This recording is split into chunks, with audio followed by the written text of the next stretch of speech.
Good morning, everyone. Good morning. Thank you all for being in attendance. Reparations Committee meeting. My name is Alden Braithwaite, I'm Chair. We do have a quorum, so we're going to go ahead and call this meeting to order. I want to thank you all for being on time. We have a really strict schedule this morning to finish by 10. So I'm going to do my best to move us through the agenda, which also includes our special guests that are joining us this morning. First item is public comment. Do we have everyone signed up? Nope. All right, seeing none, we'll move forward. Second, we have the approval of the October 7th Reparation Committee meeting minutes. Has everyone had an opportunity to review them? Yes, and I move that the committee minutes be approved. There's been a motion to approve. It's been properly second. All those in favor, please signify by saying aye. Aye. Any opposed? All right, we'll keep moving forward. Next up, we have some items for discussion. Item A is our, good morning. Item A is the restorative housing program update. Staff will provide a quick update from the committee. The final day for eligibility is tomorrow by midnight. And then we have an item for discussion. I'm going to wait for Kim to come back into the room.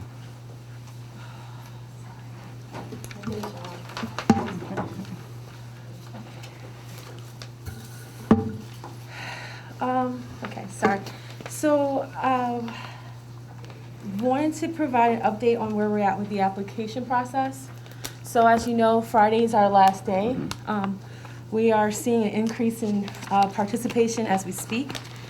As of Monday or Tuesday of this memo, we had 398 applicants total who had submitted a completed application. As of this morning, we have 476. Okay. So we do see that that number will increase probably significantly by Friday. We're seeing the majority of those applicants are applying for qualification as a direct descendant. As of this morning, we have 349 who have submitted an application as a direct descendant, 3 for discriminatory practices, and 1 for do not apply for any of those 3 categories. For ancestors, we are averaging a 122. So as you can see from Tuesday, that too had a significant increase.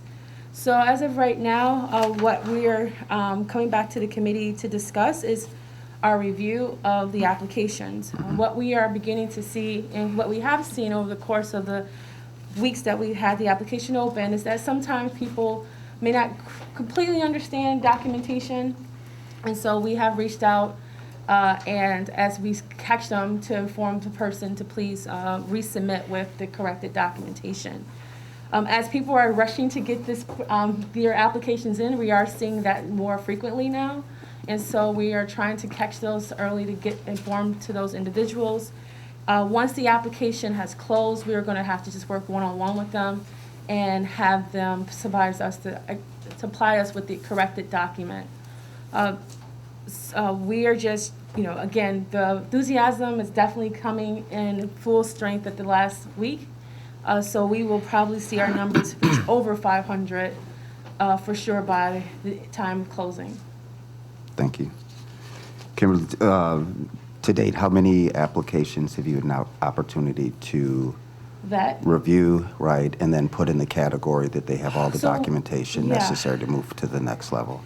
So our strategy has been to put everyone's applications into the appropriate folder first. So that's what we've been doing.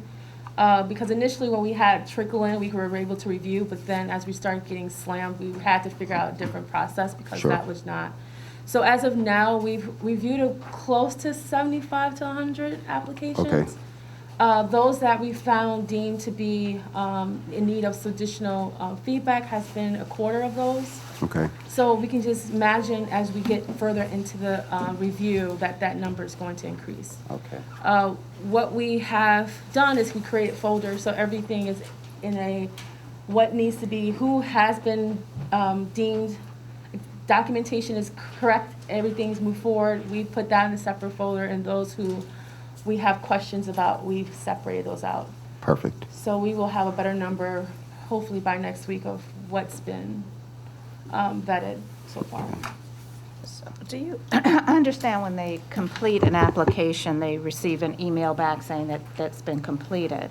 Do they receive a verification that their documentation is complete, or, or is that all that they, That's what they receive initially. okay, Once we get through the process, they're going to receive another email. So what we've done, and maybe, again, we're trying to figure this out as we move along, what's a better process.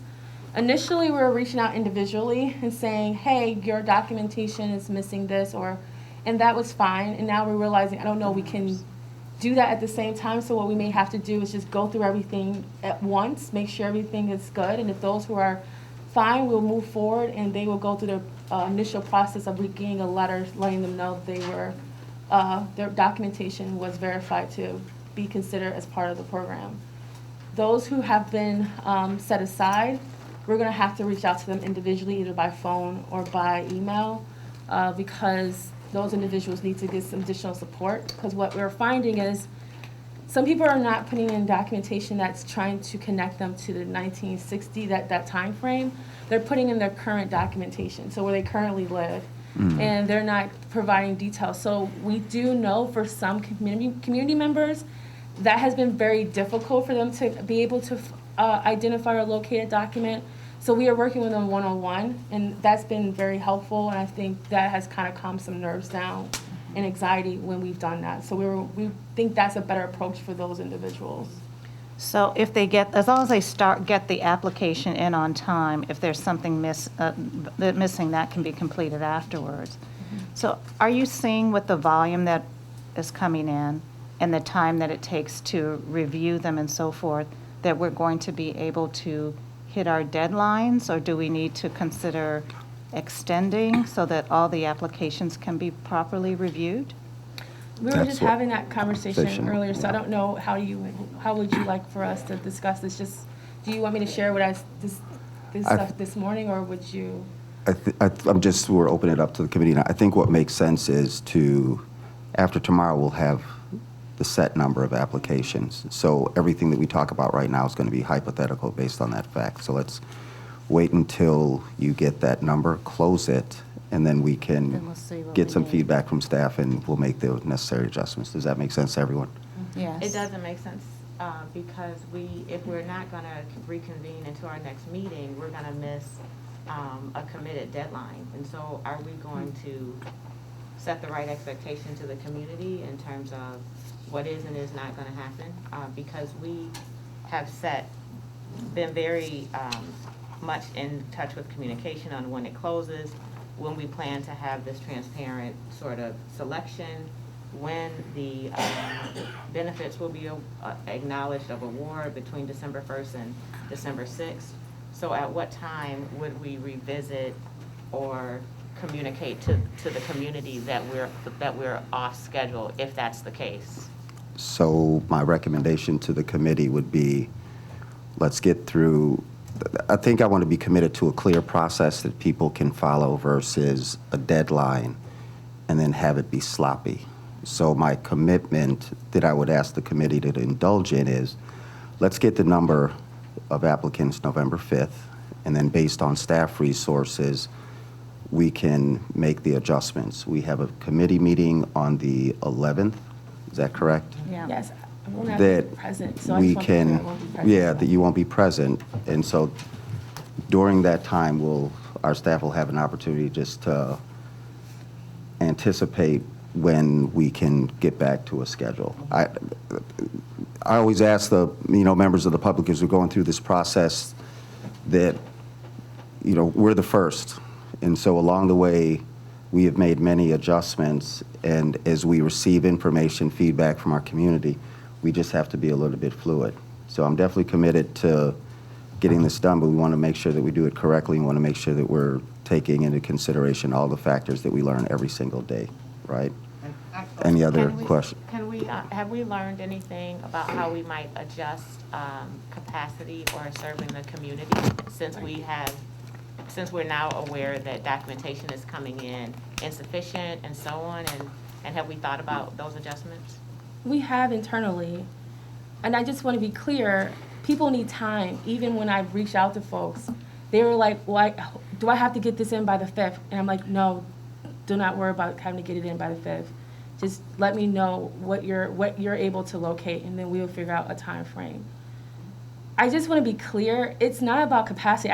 We can easily go through it quickly and be done. I mean, it's not that. It's the time that we want to give the community members to come back to give us the corrected documents. That's the part that I think people have been appreciative of. And so I rather be clear and present that I'm trying to do this with the understanding I don't want to create additional barriers or harms to people. Slowing it down, if that's what we need to do to allow for that, I think we will communicate that with you all so we can set clear expectations. But what our numbers were based on was what we were averaging out at the beginning of the process. And so what we were seeing over the last week is acceleration of numbers that were Yeah. tripling what our initial numbers were when we came to you all a month ago, where we were averaging about 40 applications. We're now tripling that. And so I'm going to be honest, maybe those numbers, that initial time frame was just based off of information that we had in front of us. But now, having started the process of review, I have to acknowledge that time frame is just too aggressive. Yeah. So I want to clarify a point that I certainly was, whatever it takes to get it done right, first of all, I want to be clear on that. But when I say capacity, and I'm certainly not suggesting that we burden the community, I'm saying, can we do more to help them find their documents? And so I'm hearing everything between it takes residents 5 minutes to go in and apply, and others that we know are longtime, like generational families, that it's taken a little bit more time to find the right document to the 69 date and so on. Can we do more with our library staff or our internal staff to help? Because I know that initially we talked about the Ancestry.com being a resource, and it's my understanding that the residents were referred to use Ancestry.com on their own, and it's really cumbersome, especially for our seniors. So my question was about how we can assist the residents in getting their documentation and not burdening them. So I would tell you, we have averaged at our office hours, we had over 100 people at the totality of it come through. The library has been a resource. The library and I have worked hand in hand with this. Ancestry.com is a free service through the library, and they have been helpful. But the problem is not even that. It's people who cannot locate documents. What are we going to do with those individuals? And that's where we have to be creative, because there is some things that what we've come to acknowledge is that there's community members that lived in this community that were never documented in the sense of they didn't have a phone bill or electric bill, or they weren't really renters in the sense of they had a contract. They're not in the phone book. They're not in ETHS database, because we all know School District 65 database is non-existent. So we've been trying other ways to get them verified, and I don't want to sit here and say that some people it's just they don't have anything. I And got so it. One last comment about this. I yeah. think just a recommendation to maybe work even more closely with Shorefront, just asking them if they were part of any social clubs or Little League programs or whatever. It's amazing what 400 linear square feet of archives has, and he has all kinds of things, suburbanite, just all kinds of really interesting things.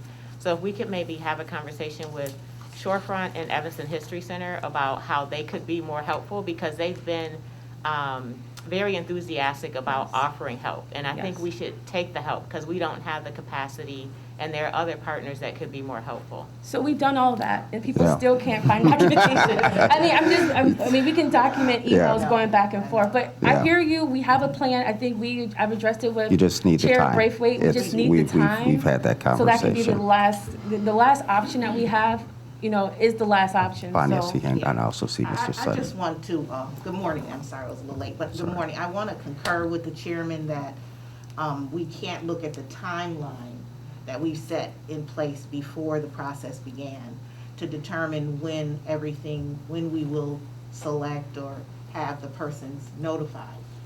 I had a person who, because she was married and women were typically not included in the phone book. The husband was included, Oh, and they gosh, were I didn't not even able think to about find that, yeah. anything about her, and her husband is deceased. And so they were finally able to find something, but I think that giving people more time to come up with the documentation is key. And I think the community would be very understanding and accepting if our dates were delayed for that reason. Yeah. Mr. Sutton? First, I want got to you. commend staff. And secondly, the truth of the matter is, being an old Evanstonian, there's a lot of suspicion against the city and the process that we have to deal with. My first suggestion, since the first distribution will be ancestors, that we select that group for the first distribution. That is correct. Just to get the process. Not saying that I'm discounting Right. direct descendants and everyone else, but due to the commitment of time that you have and prioritizing at this time, I would suggest, just for the first distribution, Yeah, that we look solely at the group that's going to be distributed. great idea. But to reinforce that, I would like to have a commitment sent to the churches or to all the black fraternities and sororities that all people who have made an application Okay, will be dealt with during the 10-year period. The next thing they were concerned about, well, what if the city decides to cut this down to just 3 years? And we won't be able to fulfill everyone that's on this list for distribution. right, So then my next concern was, one, let's consider prioritization. And then secondly, okay, for those people who have applied for ancestry, at least give them a week or a time and be able to accept all those other documentations. Yes. Obituaries, newspaper articles. yeah, Because I've run into the same thing. Yeah. Well, I was here, but there's no record I was here. yeah, And you know, the city ain't gonna do nothing anyway, so why should I apply? sure, And I'm encouraged that we have this kind of application that's increasing. As again, I'm also very, very supportive of the staff. I think you've done a miraculous job, and I want to commend you on that. We need, But it's we- been, yes. But as a person who's lived there for all these years, my phone, I'm thinking I'm gonna get an unlisted number, because this is, I mean, the fears and the concern that I get every day yeah, about this process yeah, is not overwhelming, because I try to address each individual's concern as I would want someone to address me Yeah. if I had a concern. Yeah. And so, keeping that in mind, I want to just add on a little bit to Robert. Yeah, I think we should have an outreach to some other organizations to encourage people. I don't know if we could put an article in every church bulletin or on the Zoom Good list. idea. Any way where we can get, optimistically, I expected 1,000 people at this time. So I'm very disappointed as far as that goes, okay? But I would like to see at least this process start, because the longest journey begins with the first step. yeah, No other city in Evanston has made this kind of commitment, yeah, okay? So whatever it takes for us to keep going yeah, and to get this moving, if we have to even extend the deadline to distribution, I'll be willing to take the flak from that when I get the phone calls, okay? But we have to make sure that people do not feel that this is a process that they will never be able to benefit from. got it. Okay, I'm through. One last thing. Can I, hold up Can one we- second, can we one put second. out one, don't, this is really important. Okay, okay. Just one last, since it's tomorrow at midnight, because I've run into people that I weren't thought it was applying midnight, too. because they weren't homeowners, or they don't live in the same house they lived in 69. The misinformation has just been incredible. If we could just put one more, especially since it looks like we're leaning towards more time to vet, can you put out one, and you've been doing a great job about reminders, just one last announcement in Okay. our listserv? Yep. Okay. And can you make sure you get that out today for Patrick for the city newsletter? So what I'm hearing is that we're going to prioritize review of ancestors first, so we'll get that to you Correct. all as quickly as possible. At least give you the breakdown of how many have been verified to have completed the document, Perfect. and Yes. those that still need additional time to vet through what they may be missing. Okay, Perfect. I think we can definitely Did you get your question tackle that. answered? Just a comment, I guess, more so than anything. I mean, I guess we should also just determine if we want a deadline at all. If we're gonna have a deadline, I think we should stick to it. You know, that's part of the process too. I'm going through a pretty cumbersome, or went through a pretty cumbersome licensing process with the state. And another option, which I think Mr. Sutton mentioned in part of his remarks, is that, you know, there's a deadline when you need to get the applications in, but then there's a period where you can satisfy your deficiencies, right? And so we could do that too, where we keep, whether it's the 5th or another day, but I think if we're gonna have a deadline, we should stick to it, or we should just remove it altogether then and figure out some other way to communicate when to get the paperwork in. But again, if we're gonna have a deadline, let's stick to it and then say, okay, there's gonna be a period where the deficiencies can be satisfied, whether that's 2 weeks, 3 weeks, whatever it is. But at least we get all the applications in. You know, it gives staff some time to breathe a little bit and say, okay, at least we have all the applications in at this point, and now we can review them. And then the last thing is just communicating that this isn't the only opportunity to receive a benefit, not in, maybe in this program, but there will be other programs. I think that was my understanding, that was all of our understanding, and so as long as we make that clear, Yes. that this isn't your only opportunity, then, I think the community will understand that, so that's I'm my only receiving all remarks. that. Yep. This is good feedback, and we're receiving those same phone calls. I think between Tashik and I, we have I've had maybe more time on the phone having conversations and listening to stories about people's lives in Evanston growing up, and which has been a very humbling conversation. And I think that's why I'm more empathetic, but I just don't want us to rush this, because those individuals are they don't trust the process because they know past city interactions. So I appreciate you all understanding that, and we will be very transparent and communicative with the committee on where we're at. Perfect. All right. Thank you very much for the report from our staff. We're going to continue to move forward. I want to welcome those that have just joined our meeting. I shared at the top when we opened up that we have a very aggressive schedule to finish at 10 o'clock. So I'm going to do our best to continue to move us forward. The next item that we have up is the Reparations Financial Donation Report. Good morning, committee. So as of November, the city received $31,410 in donations to the Reparations Fund. Okay. Question. I've been several calls. Are donations going to be considered for distribution, or would that be a separate form in account that will be interest bearing? The first question was, well, you don't have 400,000, you have 431,000. So I can't argue with them. I said, all I know is we have donations and then we have the commitment from the marijuana tax from the city. Those are the only two things I do know. But I would like to answer them. Are distributions going to be considered, donations going to be considered for the first distribution? So I could probably answer this question. So this is what the budget that we took to our city council, right? And I think I've shared this as an opportunity at previous meetings. All the money that we're coming in that we're currently budgeting for is just for one dispensary that's open. We currently have, I've spoken to 3 applicants that have received licenses since the first round that are currently looking for spaces in town to operate.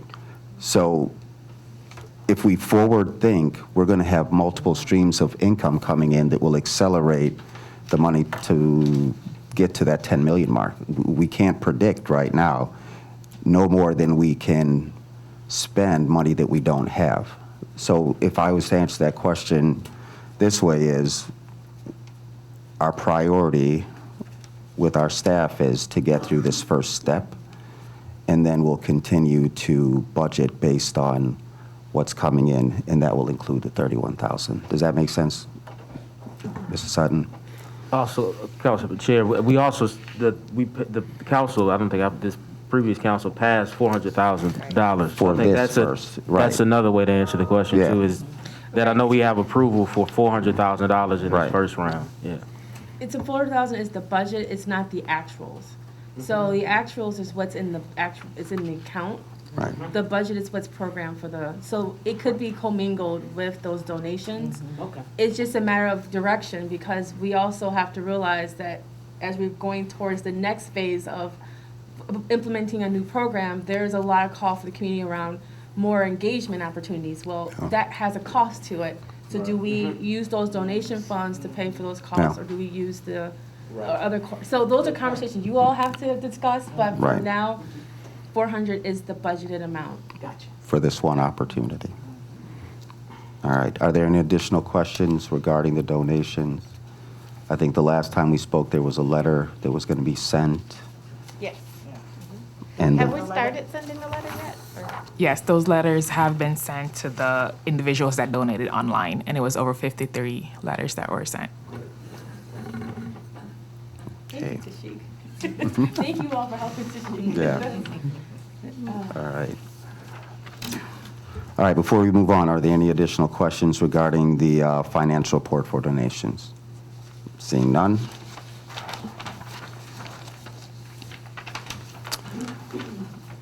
All right. Tashik, do you have the Reparation Donations Working Group update, I think? Yeah. Alderman Simmons is gonna give Okay. the update on behalf of the group. Sure, we met last week. It was Claire and Donna and one other resident. I'm sorry if she's here, if you could remind me.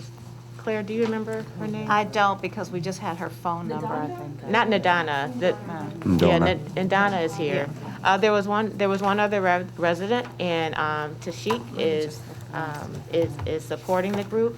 And we had a discussion around what type of information might be helpful to educate potential private contributions.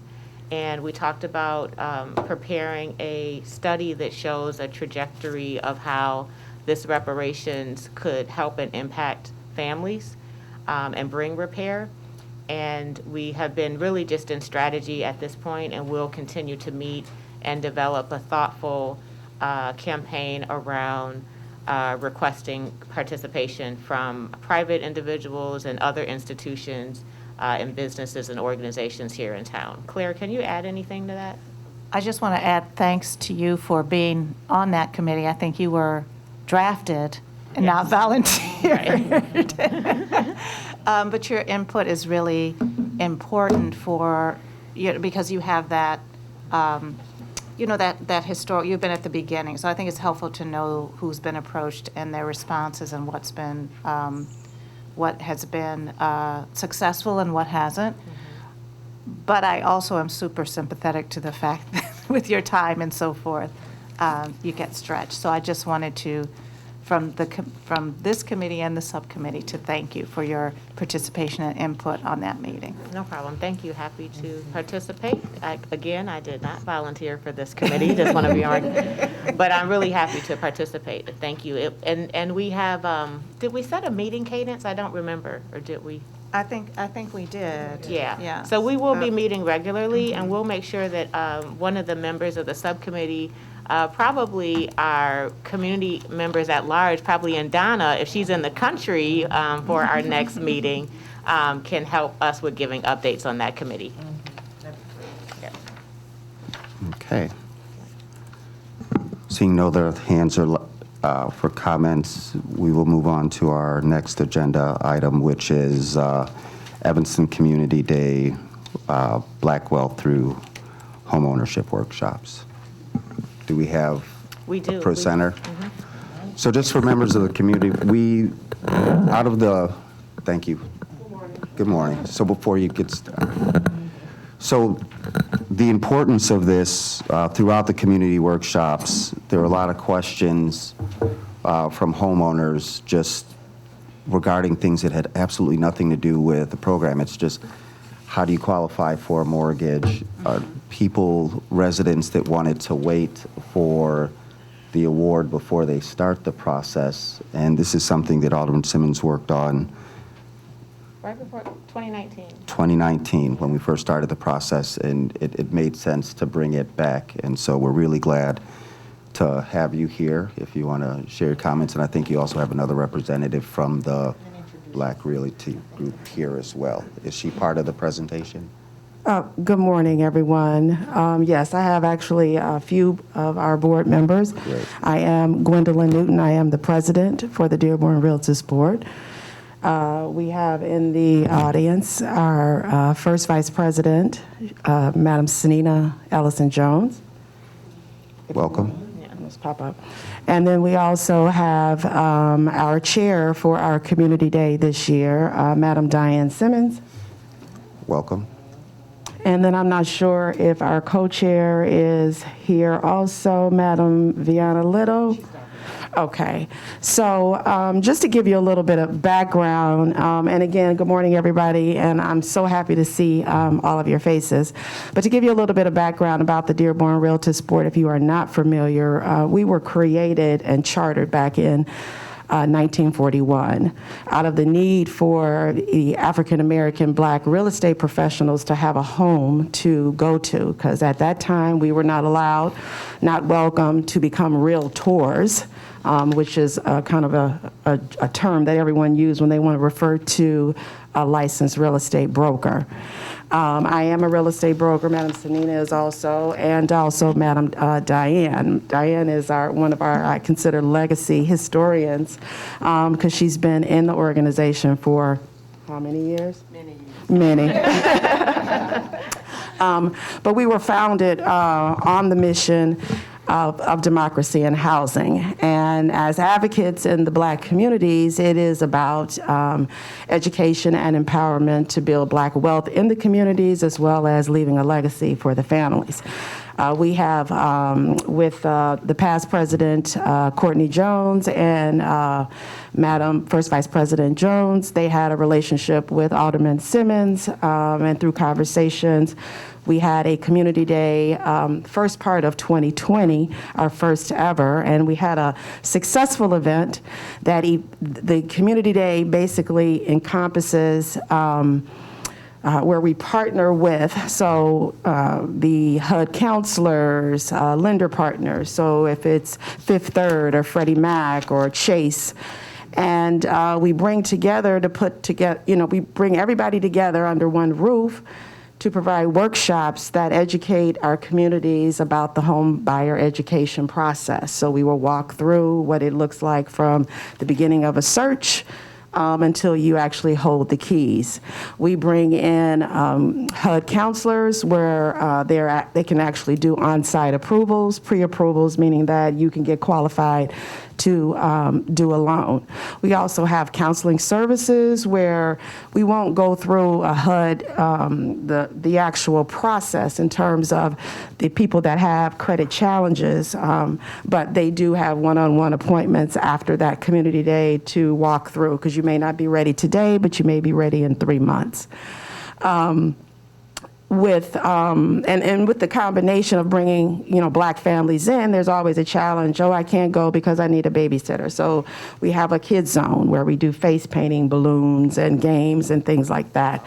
And so we try to make it a holistic family experience through education and financial wealth building through the home ownership process. With this particular upcoming Community Day, we are touching on, you get this grant funds, and then how do you use? What's the best way for you to use? If you're going to use it for an acquisition, there's a road and path for that. Or if you're going to use it for renovations. And so we'll discuss, what's the best way to get your bang for your buck. Let's see, did I forget anything? Just in terms. Add a little color and context. Okay, yeah, come on back. I got a mishmash of notes, I don't know. You can go ahead. Good morning, everyone. I am Sanina Jones, First Vice President of the Dearborn Realtors Board. Thank you guys so much for having us.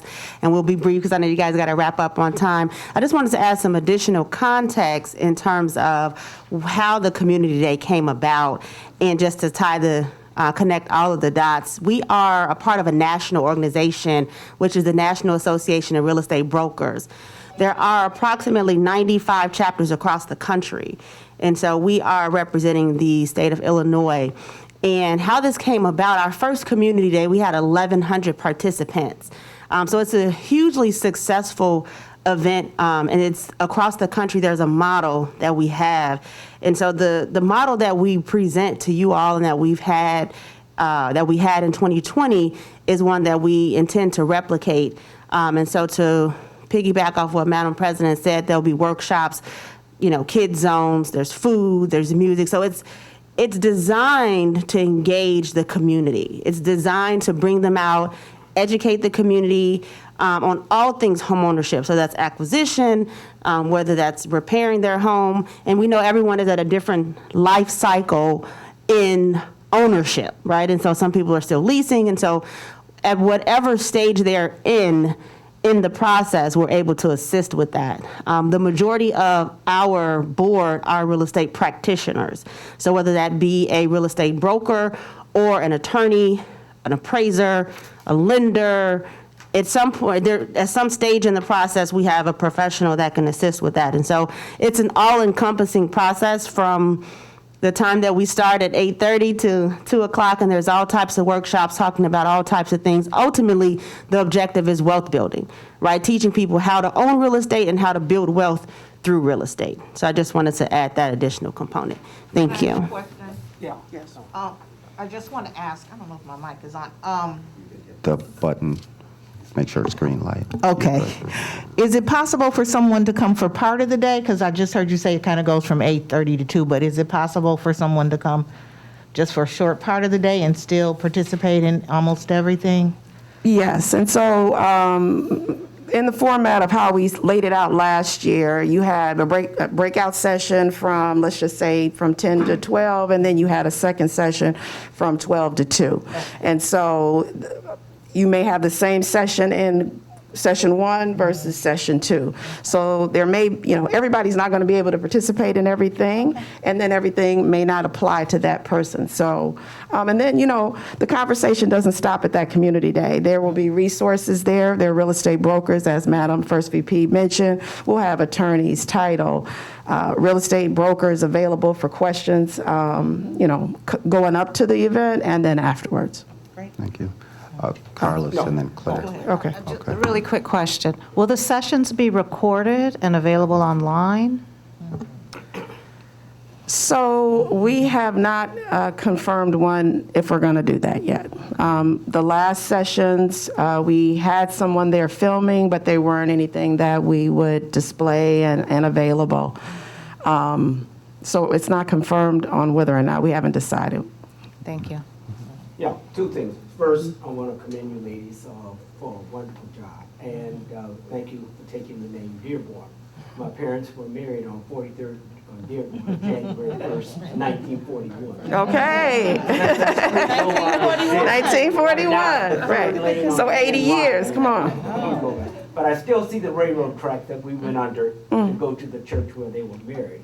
So I thank you for that. Secondly, I've had all this from several minority contractors in Chicago wondering where they should submit their information to participate in the restoration and the other programs. Would it be all right for me to give those people who have called me? Yes. Do you have a list of bonded, acceptable contractors? Because their concern was, we're going to have to go through that permit. I said, no, we've taken care of that end. Correct. But there should be a list that they could identify when we're trying to identify to keeping this money in the community as long as we can. Did you want to say something? I was going Alderman to jump in and just clarify that I think what Mr. Sutton is saying is that the permit fees will be taken care of, Yeah. but required licenses and every credentials are still going to be necessary. And then also, there's going to be, even if you don't go to a workshop, there's going to be vendors and tabling of different professional services that are going to be there, including the contractors. Good. So if we do get them, and their information, I believe, is in the packet. If not, we'll get it to them. They can be a vendor. They'll work with the Dearborn Realtors to be a vendor at that event. Also, Bobby is working with a resident to sort of convene some contractors, so there's a resource for the contractors too. Yeah. Thank you. I just have two quick questions. I don't want to be mindful. So the one thing that I didn't see on the flyer, what type of COVID protocols are you taking? Are you hoping to get a large turnout? And it's a large space, I know the area, but are you capping the number?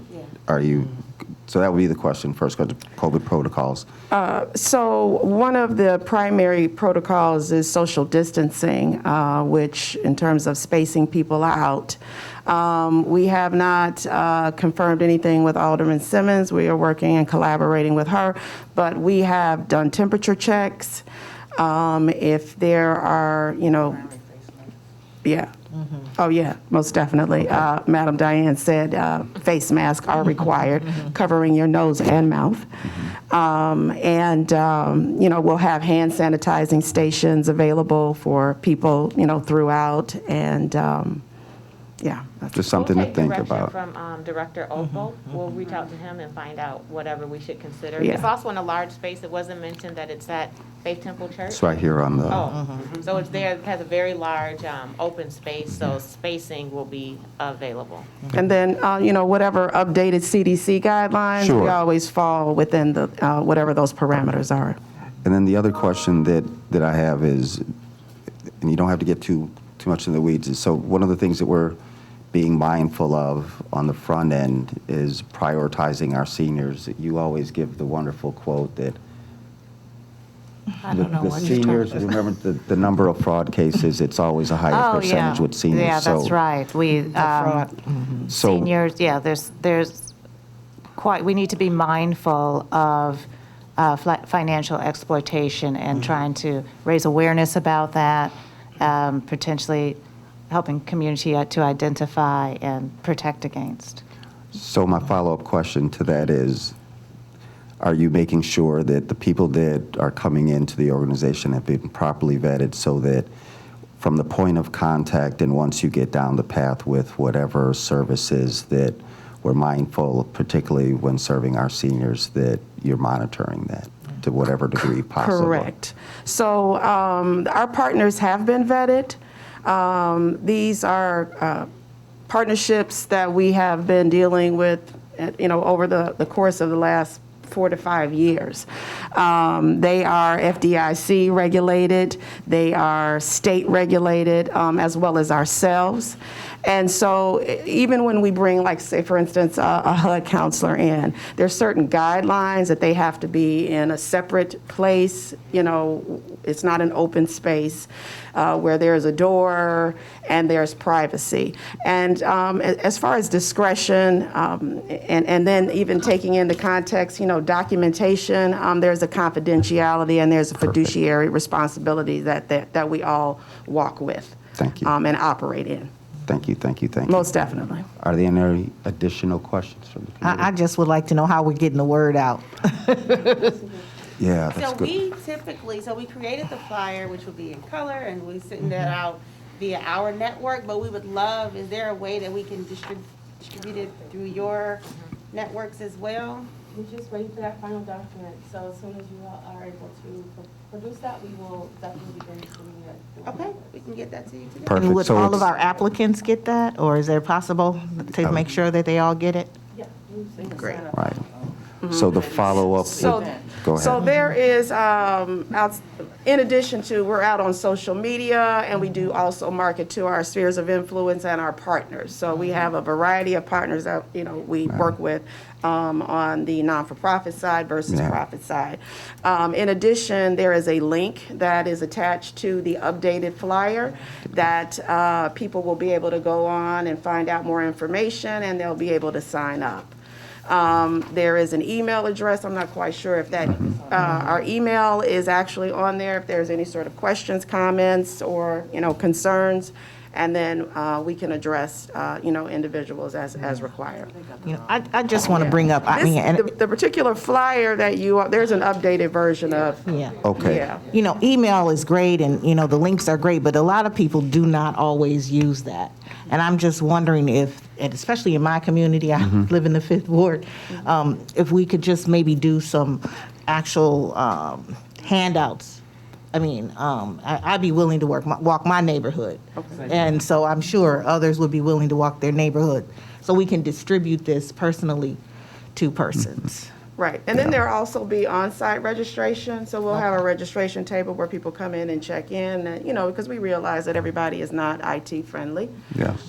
So there is an opportunity for them to walk up to Great. the table. In terms That's of great. distribution, local distribution, we can push out whatever you all need, and then you guys can disseminate however you like. The more the more the merrier. I think my one comment to that is, if I had a preference, because if we just use a sample group of 500 applications that we received, no way of understanding how many came from out of state, understanding the church size, I would hope that for those that are doing the outreach, that we prioritize our, Evanston residents, those, because the thought and idea behind this is, and I think this is something we can replicate multiple times. This is not like a one and done shot, but for the people that are in this process, they need to know what resources that are out there beyond just the grant.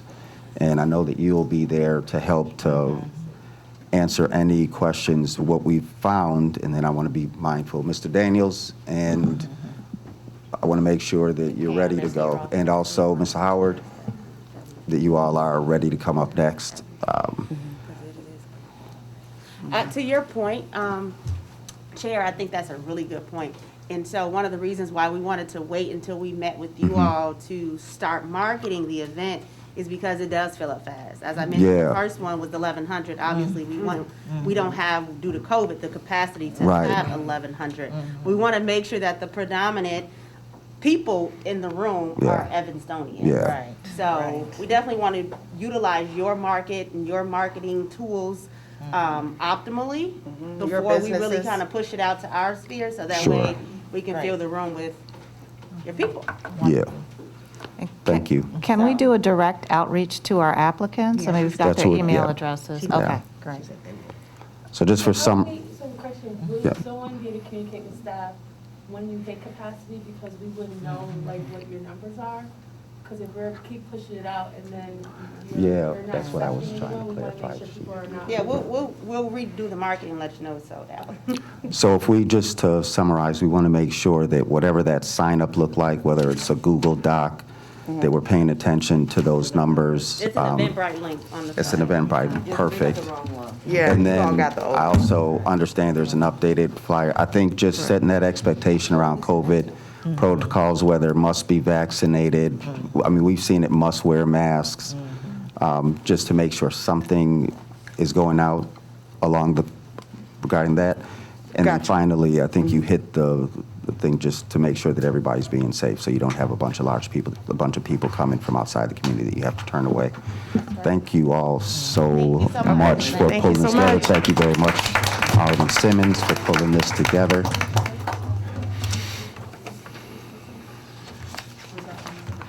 Oh, got it. Perfect. Thank you. Thank you. Yes. We'll make sure I have that. Thank you so much.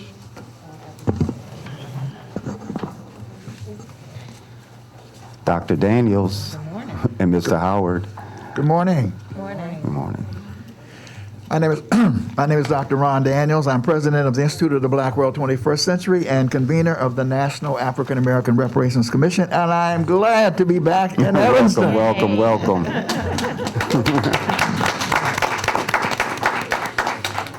Flew all the way from New York. I don't like being in the hot, but it's okay for this purpose. Let me speak quickly to say that we appreciate this opportunity. We are here, Ashley, myself and Cam Howard, who will be speaking after me. We're doing a little rotating here, to applaud the committee, the chairman and the staff for this continued work, for making it possible. Chairman Blaithwaite, for your steady leadership. Can y'all hear me? Yes, sir. Okay, for your steady leadership, which has been crucial to the process of moving this historic initiative forward. And to the staff that has been indispensable to operationalizing the process. Kudos to our deputy city manager, Kimberly Richardson, Tashiki Kier, and the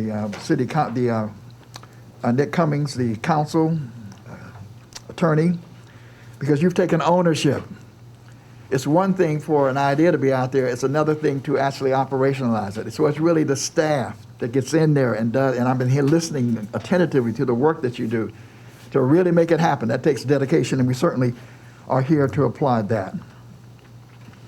NARC is proud to have worked with Robin Ruth Simmons, our courageous and visionary former alderperson, but she is just who she is, and a formidable person, and staff and the chairman to create a model that is inspiring local committees to take up the cause of reparatory justice all across the nation and the world. I want to reemphasize that because as we sit as a national body, National African American Reparations Committee, we get a chance to see what's happening all over the country and all over the world. And one of the reasons we wanted to come this morning, today, is to just reaffirm just how important what you are doing here in Evanston is, not only here, but throughout the world.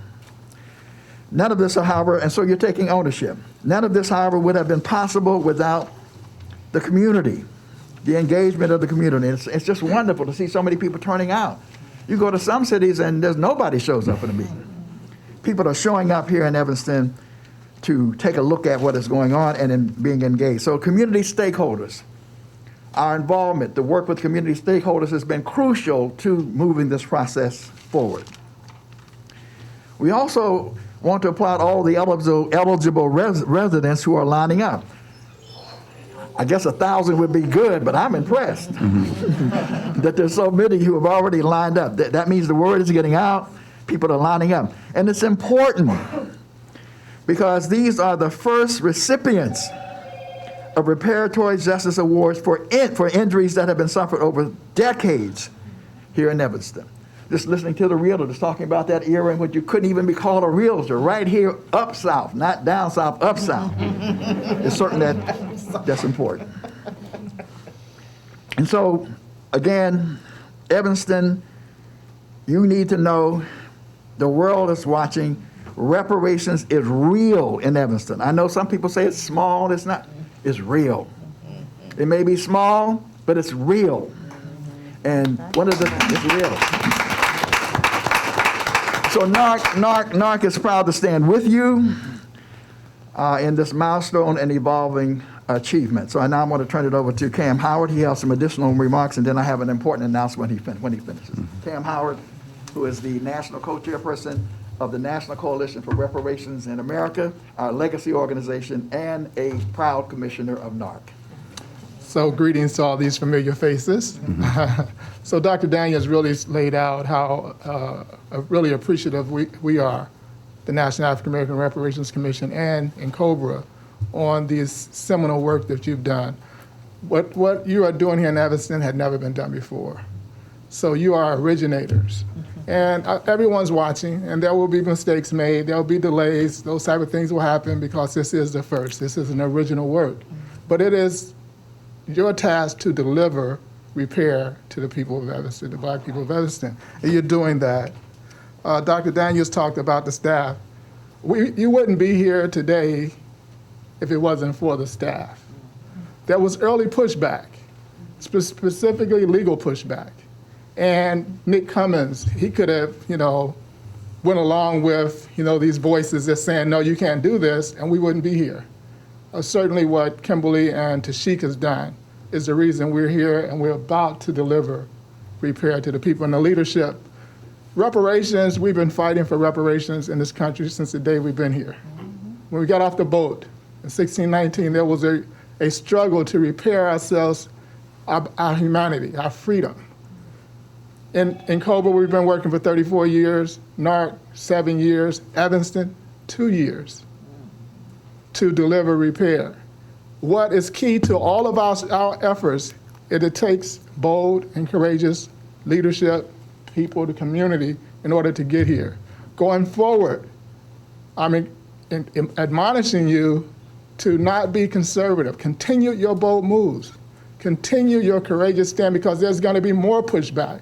The closer we get, the closer you get to actually delivering that repair, that pushback is going to come. And you're going to have to toughen up. I know everybody here is already tough, but it's going to require more toughness. And again, as Dr. Daniels said, the whole world is watching. We are with you. NARC is with you. We'll be able to supply national experts, as we did, laying the foundation here in your housing initiative. We brought in Mark Austin, brought in that initial data that got you to this point. We'll be able to do that as you move forward with other proposals. In addition, because of what Evanston has done, other cities are doing things, maybe not in housing, but in other areas. Once you move forward to your next initiatives, we will be able to bring those type of models to Evanston. So you won't be starting from scratch on other things as you started from scratch and are paving the way on housing in America. So that's what NAR can bring, and we're here with you 100% all the way. Thank you all very much. Do we have any? And I have, I have the final little say here. And quickly, I also want to say that Congresswoman Sheila Jackson Lee really appreciates what you're doing, too. If you don't know who she is leading the thrust for H.R. 40. In fact, as soon as Cam and I leave here, we have to go and convene something like the 67th session dealing with getting H.R. 40 passed. There's a relationship between what you're doing here and building the national struggle for reparations. I want to conclude by saying, again, we applaud you, but we also want to announce that on December 9th through the 11th, the National African American Reparations Commission will be convening a national symposium right here in Evanston. It will be entitled the Evanston's Reparation Initiative, a model for reparations. It will be hosted by Repair First. First Repair. I always get it back. It will be hosted by Robin Ruth Simmons. We're going to be bringing people from all over the country, because what's happening is, because you have done what you have done here, believe me, there is not a day that there's a press release or some initiative that is being started, and most of them refer to where? Evanston, Evanston, Evanston. So what we are going to do, we can't bring everybody, but we're going to bring at least 40 to 50 groups from all across the country and some from around the world. CARICOM will be represented, AU will be represented, right here to Evanston, so that they can share in what you've done, but also so people can learn. You can learn from what people are doing all around the country. Now, obviously, everybody can't fit in the same room, but we'll have a huge town hall meeting. Like, we remember the town hall meeting we had? We're going to have another town hall meeting as well. So we wanted to make that announcement here first today. December 9th through the 11th, right here in Evanston. All roads lead to the mountaintop for where it began, right here in Evanston. Thank you very much. Thank you. You stepped away from the mic. I just wanted to see if anybody has a quick question before we adjourn. If not, I'd invite you to stay behind and catch a couple of questions. I know you have a Question in the audience. yes, ma'am. My name is Dee Griffin, and I heard Cam Howard on the radio on Monday on WDON. I think you need to share. You're going to be at the press conference with Congressman Davis on November 16th to the 18th. So can you tell us a little bit about that? Sure. Thank you for the question. In Colbert Commission, the Kennedy Krieger Institute, which is a research center out of Johns Hopkins University, we commissioned them to do a report on the historical trauma that we face in this society over 400 years, and how that historical trauma leads to transgenerational transmission of trauma and transgenerational epigenetic inheritance. That means that the trauma that our ancestors experienced during enslavement has been passed down genetically.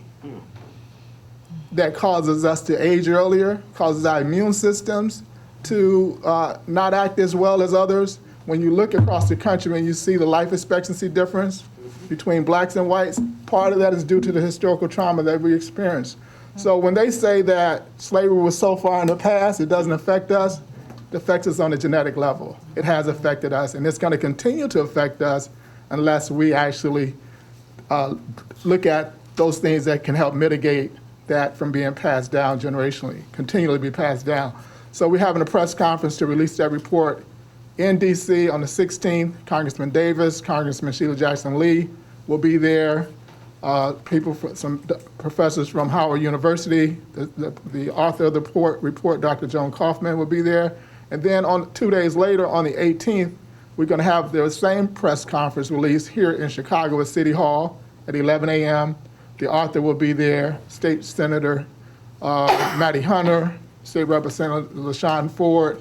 The state of Illinois just passed a House Bill 158 that deals with health disparities.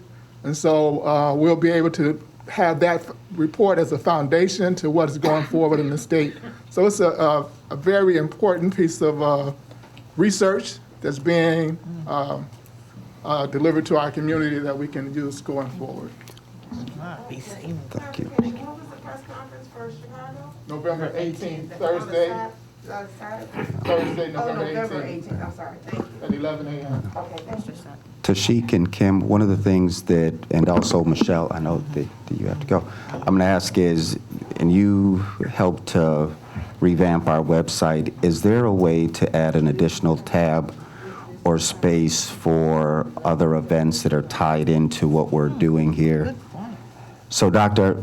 Howard, Cam, I'll call you the good doctor then. So to both of you, distinguished gentlemen, what we'd love to be able to do is like anything that's tied into the work that you're doing, that's whether it's hosted here in Evanston or there's a tie, we'd like to try to create a section on our website, because what I'm finding, and I'm sure everyone else would agree, anytime I have a conversation with someone, I'm always like, refer back to the website. So I think it's important for those in the community that are not aware that before we even launched this, I know that these two gentlemen were in the room with myself, Brother Lionel Jean-Baptiste, our former alderman and now judge, Alderman Simmons at the time, to help put the training wheels on, as well as other community events. So anything that you are doing, we want to be able to promote, as well as let people know that they're there. I think what's critical is just how to get the information, how to sign up, whether it's a Zoom link, if they're we're still in COVID, whatever those protocols are, whatever those limits to the room, those are the things that we would need, and then you're already connected to our staff. So we'd love to get that up as quickly as possible. Thank you. Thank you very much. Wonderful website that you have, and I'll be in touch with Tashik. Perfect. All right, brothers. All right, seeing no additional information before us, I want to thank you all, to the committee members, for all your hard work. I want to acknowledge our staff, our Deputy City Manager, Kimberly Richardson, our Assistant Attorney, Michelle Ozambu. Did I say that correctly? Ozaribo. And then also Tashik Kerr. Seeing no other information in front of us, this meeting stands adjourned. Thank you all very much.